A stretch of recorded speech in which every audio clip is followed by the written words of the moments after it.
Olá a todos. Apresento as boas-vindas à sessão How to Attract Students to the Most Wanted Jobs e também aos oradores desta sessão, a doutora Ana Cláudia Valente, o doutor Vítor Távora e a doutora Carla Padrel, de Oliveira. Portanto, nesta sessão irão ser apresentados e discutidos pelos oradores várias visões sobre as estratégias a adotar pelas instituições para atrair os estudantes para as áreas onde se verifica atualmente uma grande oferta de emprego, nomeadamente as áreas associadas às tecnologias de informação. Portanto, a doutora Cláudia Valente, foi vogal do Conselho Diretivo da Agência Nacional para a Qualificação e o Ensino Profissional, até junho deste ano, e neste momento está a exercer funções no Gabinete de Estratégia e Planeamento do Ministério do Trabalho. A doutora Carla Oliveira é doutorada em Engenharia Química, é docente e investigadora na Universidade Aberta e exerce funções como reitora desta universidade desde 2019. O Dr. Vítor Távora é professor no Instituto Politécnico de Leiria, na Escola Superior de Tecnologia e Gestão e atualmente é coordenador do Departamento de Engenharia Informática.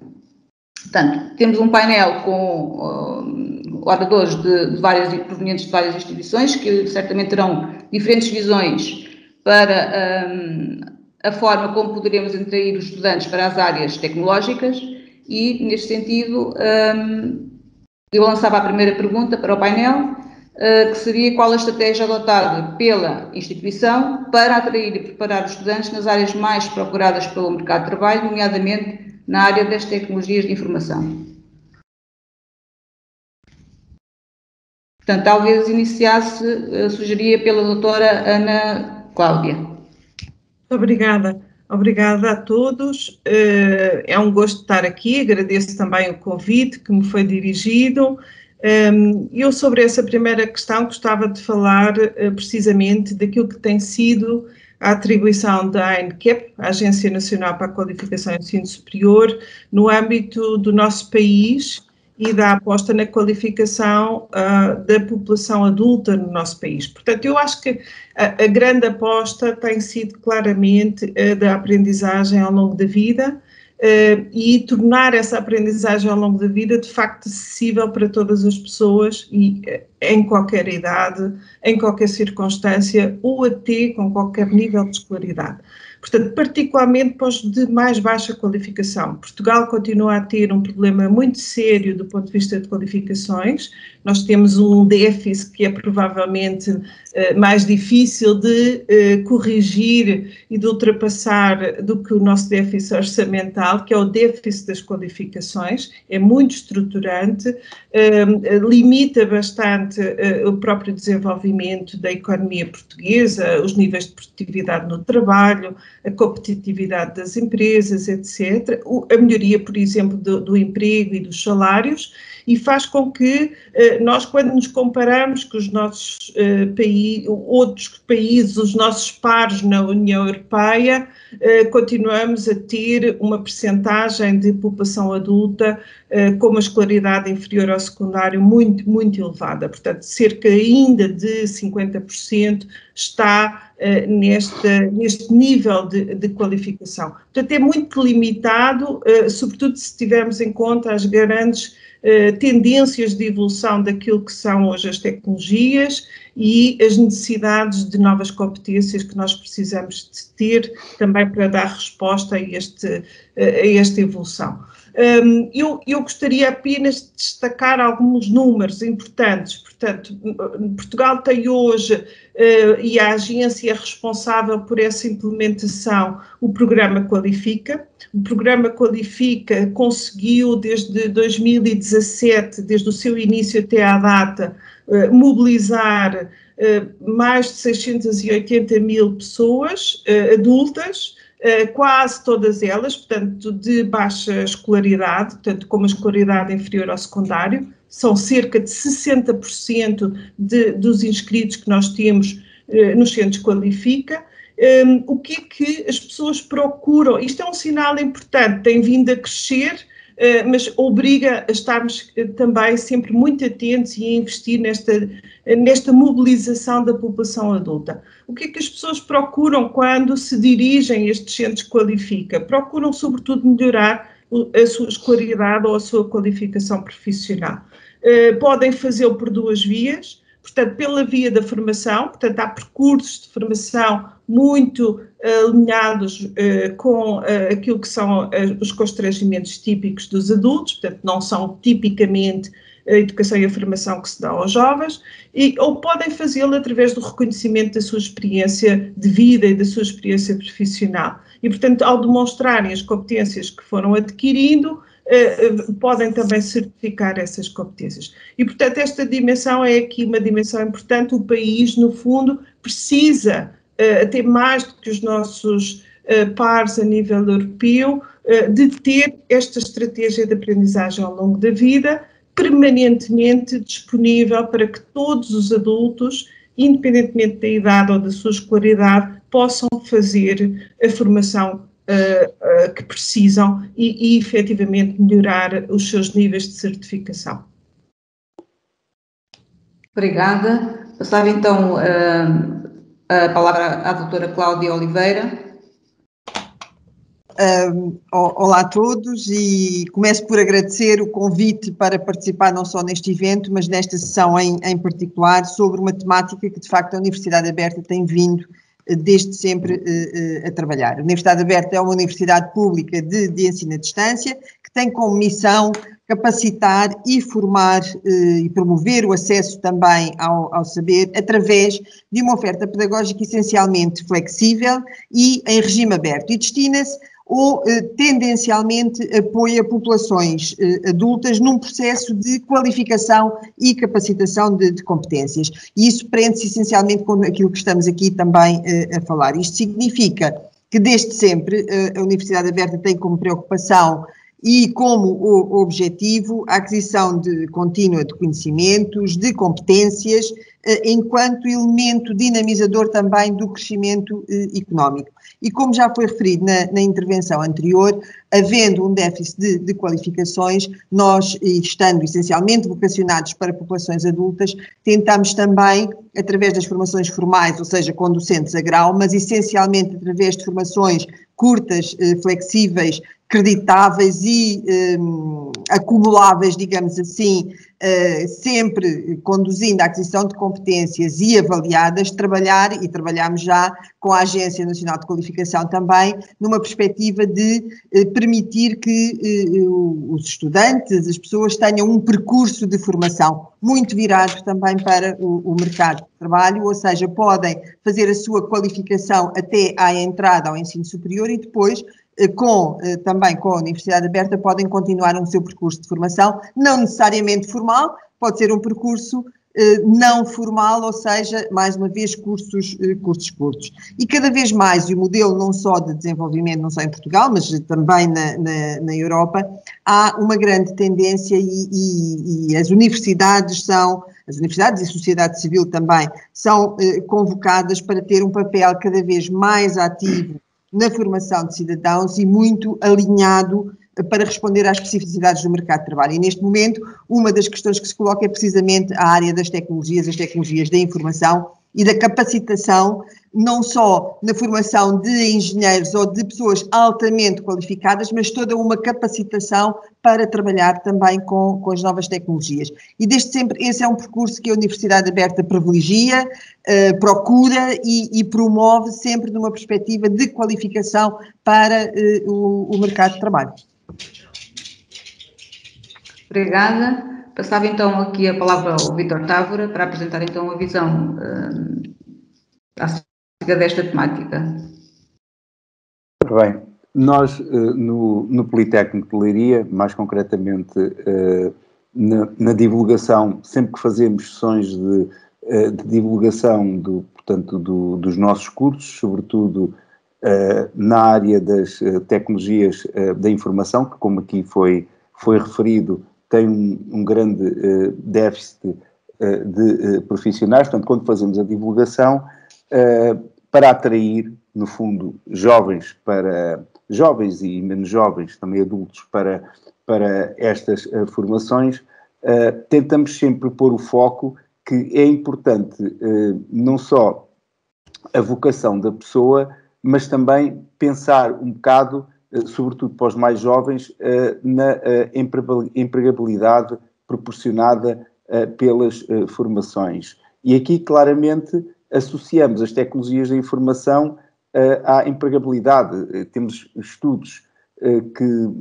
relativamente recentes que até nos indicam que faltam cerca de 1,8 milhões de profissionais nestas áreas, ou que faltarão até 2022. Nós, claramente, temos dois tipos de formações. Temos as nossas formações superiores, tradicionais, temos 10 cursos na área das tecnologias de informação, 2 cursos de licenciatura, 3 de mestrado e 5 cursos técnicos superiores profissionais. Temos a funcionar o regime diurno, que é mais destinado a jovens oriundos do ensino secundário, e temos também o regime pós-laboral, que é sobretudo destinado à população ativa que se encontra no mercado de trabalho, no fundo a formação de adultos que aqui foi referenciada. Temos sobretudo o regime presencial, mas também começamos a trabalhar muito também em regime b-learning, que é para, no fundo, um bocado também com a universidade aberta para atingir novos públicos que se encontrem à distância. Aliás, e a própria pandemia veio incrementar um bocado esta forma de ensino. Tipicamente, nestes cursos, temos cerca de 1.700 estudantes inscritos. Tem crescido muito, nos últimos 4 anos é um crescimento de cerca de 20%. Cerca de 650 ingressos por ano, também o mesmo nível de crescimento, e são cursos que têm vindo a ter muita procura. Nós, se tivéssemos condições, podíamos acolher o dobro dos estudantes, porque a procura permitiria. Tipicamente, estamos a diplomar cerca de 240, 250 estudantes por ano. Temos também aquilo que aqui foi falado, os cursos curtos, que é quer a nível de pós-graduações, muito destinados, portanto, já a quem tem a formação superior, quer também cursos de formação contínua para permitir fazer aquilo que também é importante, que é a requalificação de profissionais. Um dos aspectos que nós privilegiamos são os cursos em associação com empresas, no fundo para garantirmos que os seus conteúdos são permanentemente atualizados, e também para ainda tornar estes cursos mais atrativos para portanto, os estudantes. Tentamos também que haja outro tipo de incentivos, como bolsas fornecidas por empresas, como estágios remunerados, tipicamente no caso dos mestrados no 2º ano, garantir que já será no mercado de trabalho, que já será um estágio remunerado. Portanto, digamos que estas são as estratégias que nós, digamos que utilizamos, no fundo, para atrair os estudantes para estas áreas. Muito obrigada. Eu então passaria a uma segunda questão que teríamos agora como discussão, a questão da transformação digital que está atualmente a ocorrer, e qual seria então a estratégia que deverá ser adotada pelas instituições para conseguirem qualificar os estudantes neste contexto. Ana Cláudia, começar então por si. Posso começar? Obrigada.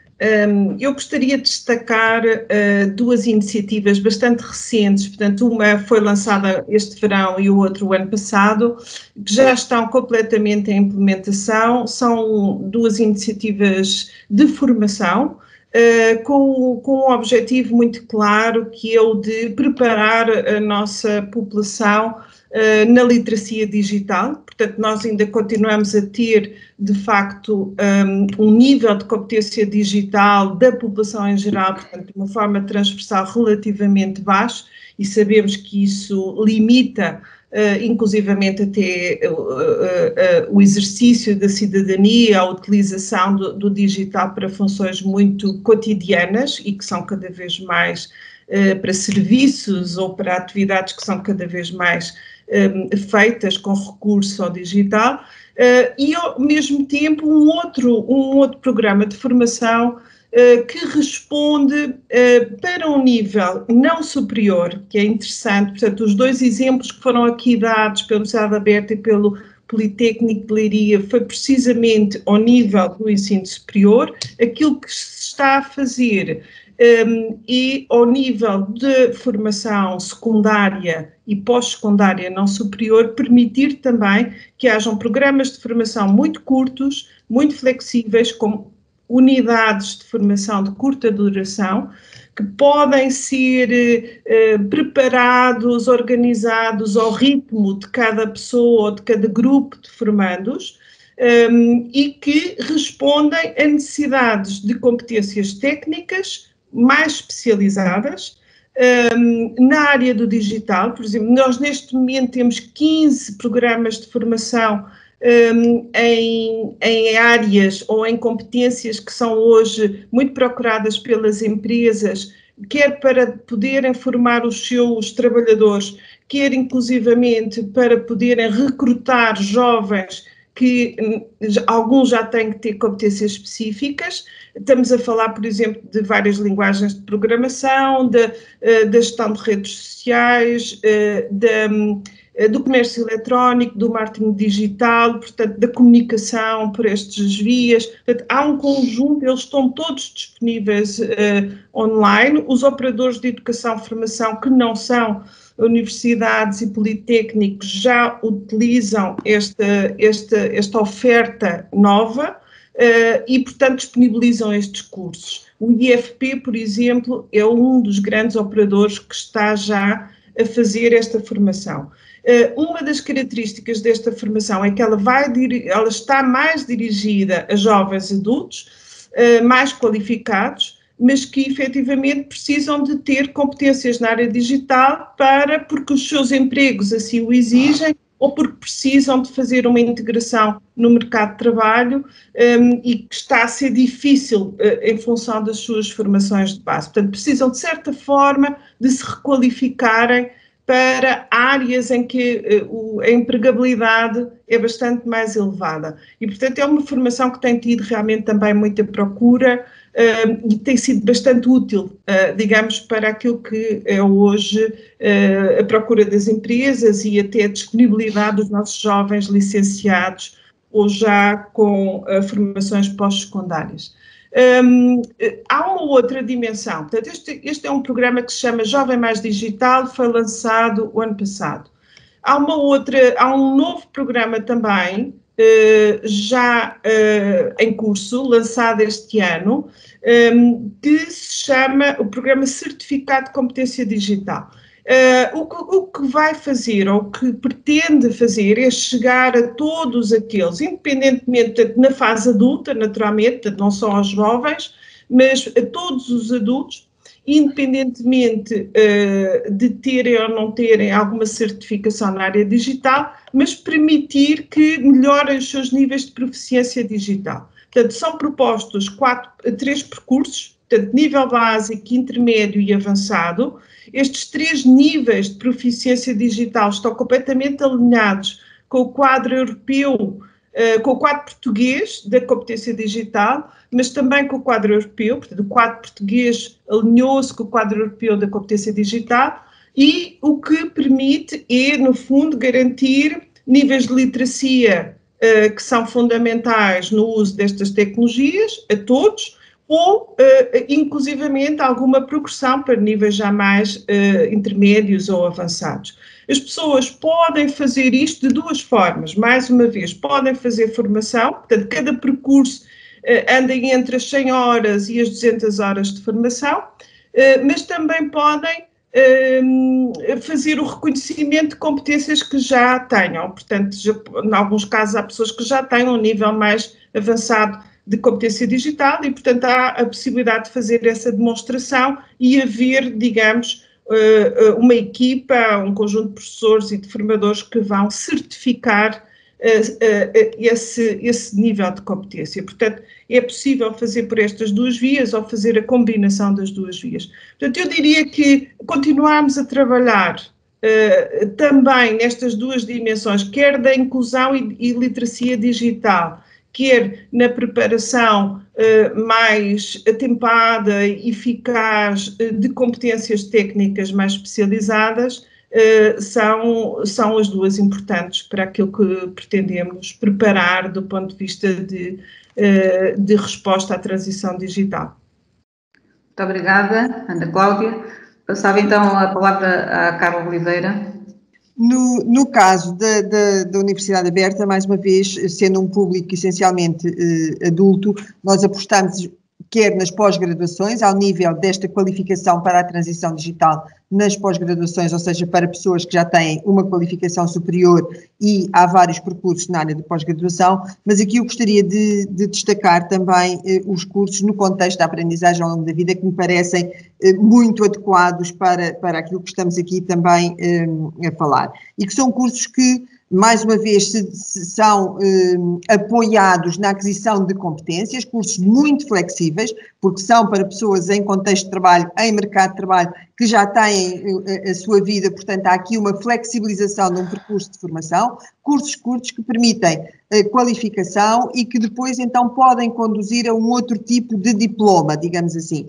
E aqui posso dar vários exemplos, do caso de agora com a situação de pandemia que vivemos, os próprios professores do ensino básico e secundário, que houve aqui uma aposta muito grande em promover essa formação para que as pessoas pudessem, em tempo muito curto e dependendo das suas necessidades, adquirir determinadas competências, aquelas que eles sentiam mais como mais prementes, ou outro tipo de empregadores, como por exemplo uma Associação Nacional de Municípios ou até o Turismo de Portugal, onde há uma necessidade muito grande de capacitar, de qualificar pessoas que já estão no mercado de trabalho, precisamente para a transição digital, quer dos processos, quer dos procedimentos, das tecnologias. Portanto, há todo um ecossistema, digamos assim, que tem que ser trabalhado, não é só uma questão de tecnologia, mas é tudo o que está por trás. E, portanto, nós fazemos este tipo de capacitação e de qualificação através de formações curtas,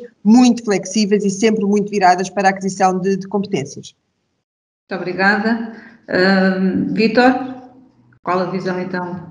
Ora bem, eu acho que, no fundo, aqui já das intervenções anteriores, há algo que é evidente que para nós contribuirmos para a transformação digital, que inclusive está previsto um grande investimento do país no âmbito do plano de recuperação e de resiliência, nós temos que aumentar a qualificação de pessoas nestas áreas, inserindo novos profissionais no setor. Mas, para além disto, também temos que assegurar que todas as formações fornecem competências digitais básicas aos estudantes. Desde que eles começam a estudar, não é só manusear o telemóvel, é tudo aquilo que lhes permita depois tirar, portanto, ter produtividade na utilização destas novas ferramentas que existem. Algo que me parece também muito importante para aumentar essa qualificação das pessoas é a criação de parcerias entre as entidades formadoras e os potenciais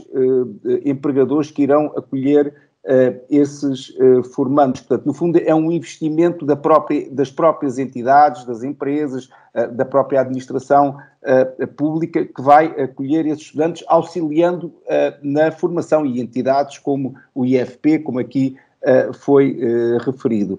Foram referidos também dois tipos de população que nós podemos converter e portanto, podemos formar, e que no Politécnico de Leiria também temos os cursos de curta duração para fazer a conversão e atualização de competências de adultos ativos, não é? Portanto, no fundo, é aquilo que falámos aqui da formação ao longo da vida, através de cursos de curta duração, ou ao nível da pós-graduação, ou ao nível da formação contínua, os próprios cursos técnicos profissionais. Poderemos também ter, por exemplo, cursos de mestrado ou mesmo as pós-graduações, em que nós o que fazemos é que pegamos em pessoas com determinado tipo de formação e tentamos trazer para esta área das tecnologias de informação. Portanto, dou o exemplo de mestrados em ciência de dados, dou exemplos de programas como o Upskill, que seguiram ao programa